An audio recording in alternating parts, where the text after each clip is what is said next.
Today I'm making my chili con carne, a classic comfort dish that's rich, warming and absolutely packed with flavour. It's perfect for Halloween, fireworks night and even better the next day. Serve it as is, over rice, smothered over nachos or even better in a nice jacket spud. I hope you're all well, I'm Shane, welcome back to It's Cooking Good. This is a staple for us around this time of year. We normally have all the kids over, so we have a Halloween party, and then a few days later we've got fireworks night, and I find this works really, really well. We can just cook it ahead of time, leave it on the top, and serve it up as and when needed. So let's get started. You're gonna need a hot pan here, and to the hot pan we're gonna add some vegetable oil, good few glugs of that. And today I'm using beef shin, and I like mine cut up into really big cubes. Now, I know traditionally this is done with beef mince. By all means, if that's what you want to use that. I just like the big chunks of meat. It just adds a different slant to this dish. And the great thing about this, you can either have it in chunks or once it's cooked, you can shred it up and it goes even further. And I find the fat content on that shin is perfect for this recipe. Of course, use stewing steak or chuck if preferred. So we're gonna cook this in batches. We don't wanna overcrowd the pan. So add that to your pan. Good few chunks at a time. As I've said in previous videos, I work on about 200 grams of meat per person for this sort of recipe. And that looks about right. We'll cook that bit up first and then I'll add in the second batch. That's our second batch done. As you can see, we've got some lovely colour on that meat. That is all flavour. So let's remove that from the pan now. That's it, last few bits there out of the way. And then into this same oil, I'm going to be adding 2 chopped red onions. Use white if you prefer. I like the sweetness against the spiciness in the chilli. So that's why I use the red. And they're going to go straight into our pan. And we're going to cook those down until they're nicely softened. Our onions have reduced down beautifully. Before we move on to the next stage, question for you. Please do let me know the answer to this down in the comments if you wouldn't mind.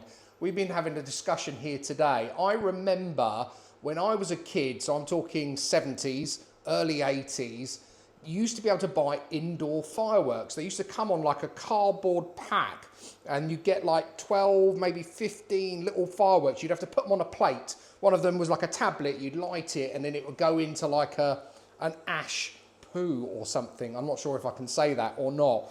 Little sparkler, bits and bobs. No one believes me. If you remember it, please let me know down in the comments because I think I might be going mad.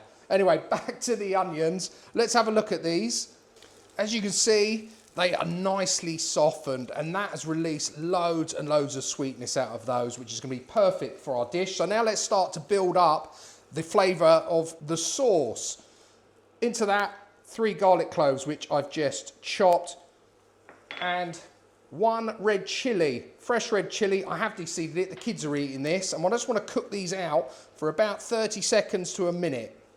Now in with our dried spices, I'm using 1.5 teaspoons of smoked paprika, same again of dried cumin, and same again coriander powder. I've also added in there 1.5 teaspoons of hot chili powder. Now you can up that or put less in depending on how hot and spicy you want it or how mild you want it. And just cook that out for another 30 seconds, as I always say, just to get any moisture out of those spices. In with a tablespoon of dried oregano. Again, stir it through. A good tablespoon of brown sugar, that's dark brown sugar. Add some sweetness to this against that heat again. 1 cinnamon stick. Back in with your meat now and any of the juices that are in there. And get that nicely coated. Season it up with some salt. We haven't seasoned it with salt yet. Didn't pre-season the meat when we first browned it off. So plenty of salt in there and some cracked black pepper. I like my black pepper, so obviously I'm putting loads in. Then to that, 2 tins of tomato, so 2 400-gram tins of tomato. Of course, I'm using my Muti brand, they're my favourite, but use whatever you have. And then a tin of water. Give that all a good stir in to incorporate it. That's it, just make sure it's all nicely mixed in and the beef is submerged. That is quite important. I'm cooking mine on the hob today, so I'm going to stick a lid on it, and that's going to take 1 hour and 45 minutes to 2 hours before we can move on to the next step. If you don't want to cook it the way I'm doing, you can absolutely cook this in the oven. Just make sure, obviously, all the steps we've done so far, you've done in an oven-proof dish with a lid, and I would suggest you put it in the oven at 160C fan for 1 hour 45 to 2 hours. So this has been simmering away now for just under 2 hours. I think it's about 155 at the moment. So let's have a look at it and let's see how tender that beef is. Let's get a piece up here. Oh look, this piece I can already see. It's starting, let me get a smaller spoon. You can see that that's already pulling apart there, which is exactly what we're looking for. Perfect. Okay, so next to that, we're just going to finish this off now.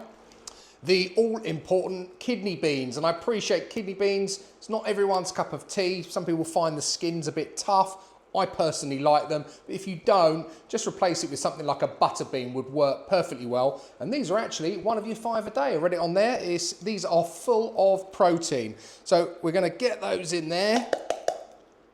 That's it. Make sure they're all out. That's the job. And then to mine, I like to add some of this. It's the Chipotle chili paste.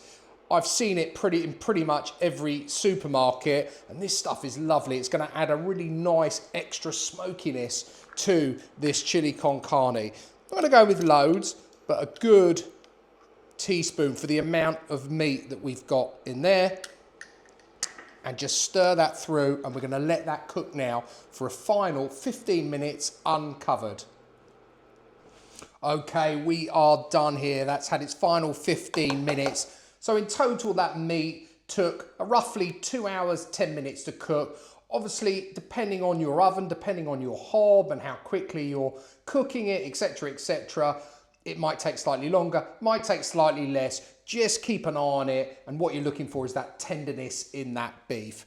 Just want to remove, without burning my fingers, the cinnamon stick. We don't want to keep that in there. It's done its job. Now, last but not least, my final flourish on this is some chocolate, and I've got an 80% dark chocolate here, which I've grated. My advice to you is put the chocolate in the fridge first. Make sure it's hard and then grate it. Otherwise, that stuff just melts on the plate. So I'm going to shove that straight in there. Trust me, if you've never had it with chocolate before, you must try it. It is so, so good. It adds just a really nice richness, extra richness, should I say, to this sauce. Just stir that through.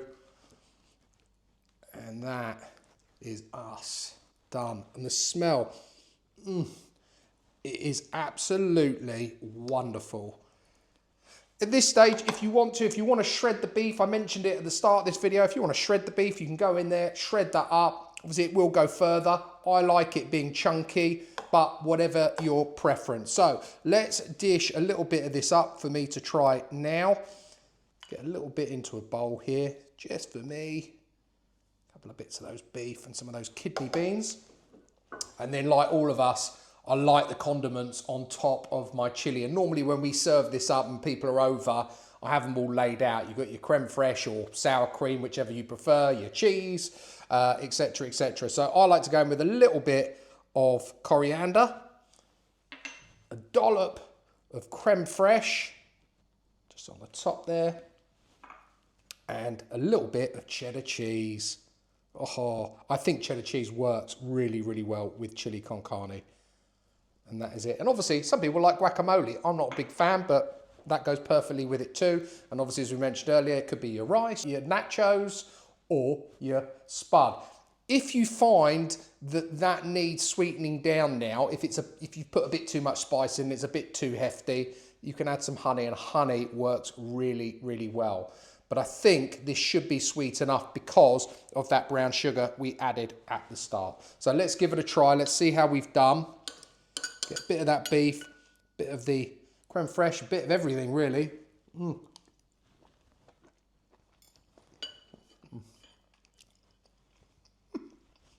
So good. Oh, that beef is cooked perfectly. It's just melt in your mouth. Actually, the right amount of heat level. I think the kids will be safe on this. I didn't go overboard with the chilies or the chili powder, but it's just got the right level, the balance, if you like, between sweetness and spiciness, and it is absolutely spot on. Bit more of that beef. Got to have another little go on this. The sauce is just divine. It really is, and that chocolate makes a real difference. It is heavenly. A real winner for Halloween or fireworks night. You can't go wrong with that. It's a staple, it's a classic, and I can see why. That's it from me for today, guys. I really appreciate you watching. A special thank you to Conisbee Son for the meat again. Really appreciate you. If you live locally here in East Horsley in Surrey, make sure you pay them a visit. We must support our local butchers. If you're new to the channel and you like the content, please don't forget to hit the subscribe button. Please also like, share and comment. I'll put all of the details of today's Chunky Chilli Con Carne down below in the description as always. And all that's left for me to say is until next time, it's cooking good.